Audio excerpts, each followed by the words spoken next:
Над 70 од повредените во пожарот во Пулске носат компресивна облека најмалку 2 години. А ласер на изгореници лекарите не препорачуваат пред 6 месеци од повредата.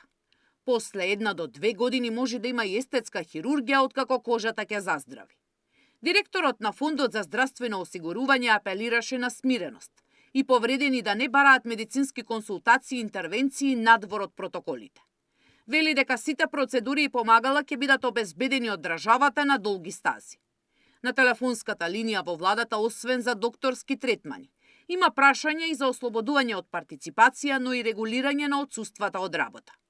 Во однос на партиципацијата, министрот за здравство презема обврска да предложи измена на програмата за млади, да ова основа се додаде како основа за ослободување од партиципација, која е најбрзен начин за законско уредување на ова прашање. Во моментот имаме однос на повредените 2 боледувања кои се спорни, долгорочни боледувања не на сметка на работодавачот и работиме на нивно разрешување. А 3 месеци по трагедијата.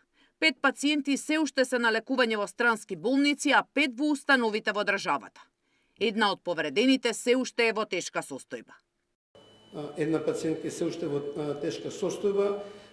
Мислам дека деновиве се направи проценка за позначително преследување на кожа кај таа пациентка, иначе таму погребот е инфективен и се третира на најдобар можен начин со најдобрите можни антибиотици во моментот.